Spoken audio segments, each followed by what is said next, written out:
today's Paano Ba To letter sender has a question about balancing family life and work life. I decided to invite someone who does that super well, and I personally want to hear her tips, the wonderful Rissa Mananquil Trillo.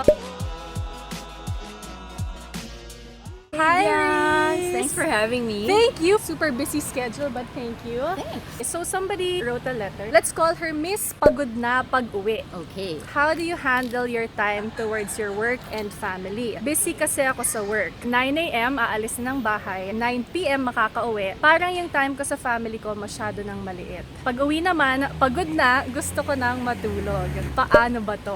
Wow, paano nga ba to? Yes. I think a lot of women can relate to that, most Super. especially moms. I can really relate. You know, there are days I really feel super tired. Sometimes I wish there were 3 of me. Tama! I don't think there's one right answer for this problem, but I'll Correct. share what works for me. First is to prioritize. I think you have to learn to prioritize what's most important, and not everything can have equal weight or ranking.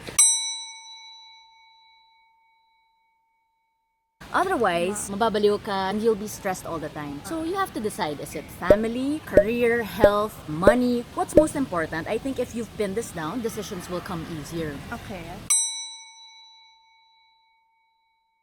And Is this day by day or as in general? I think in general, you have to know Okay. what's most important to you. And like ako, I admit I'm a perfectionist. That's my best and worst trait. But over the years, I've learned to let go of some things. And I've realized that it's during those imperfect, unplanned moments that have given me the best lessons and make the best memories.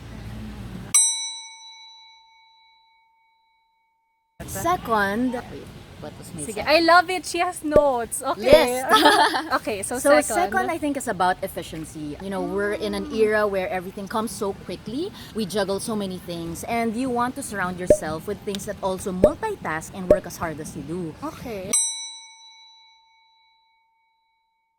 Time is the biggest luxury we have today. No amount of money can buy it back. When you surround yourself with multitaskers, it can be the simplest things. For example, your beauty routine, finding a lippy that you don't need to retouch, even pinning down that wardrobe so that instead of 30 minutes, in 5 minutes you can decide what you'll wear in the morning. Or as simple as finding the apps that will make your lists, Yes, organize your yes. schedule. And those 5 minutes that you save every single day can make a big difference.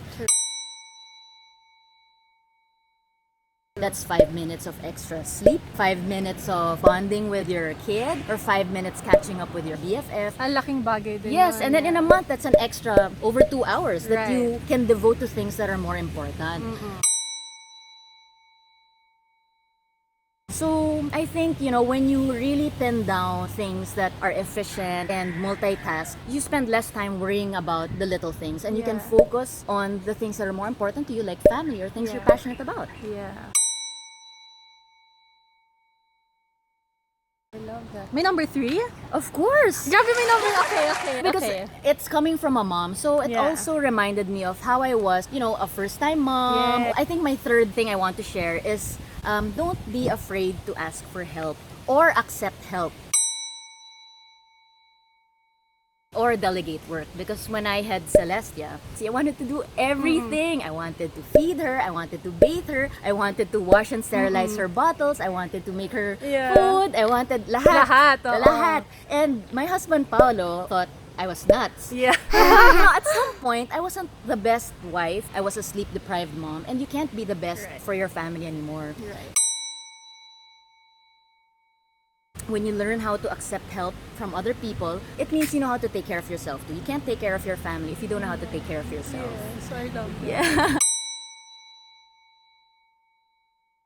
So true. And then I think the last is that being a working mom today has so many challenges. I think what we feel the most is guilt. Yes. Guilt. And at first you'll feel guilty, but it's okay that you're a working mom, because at the end of the day, you're not just helping provide for your family, you're also setting an example to your children. Showing them the value of hard work, excellence, achieving goals, and I think ultimately that's also important. Yeah. Oh, ang ganda. You can totally give like modules and workshops on this. I want to add 2 things that are actually things I am guilty of.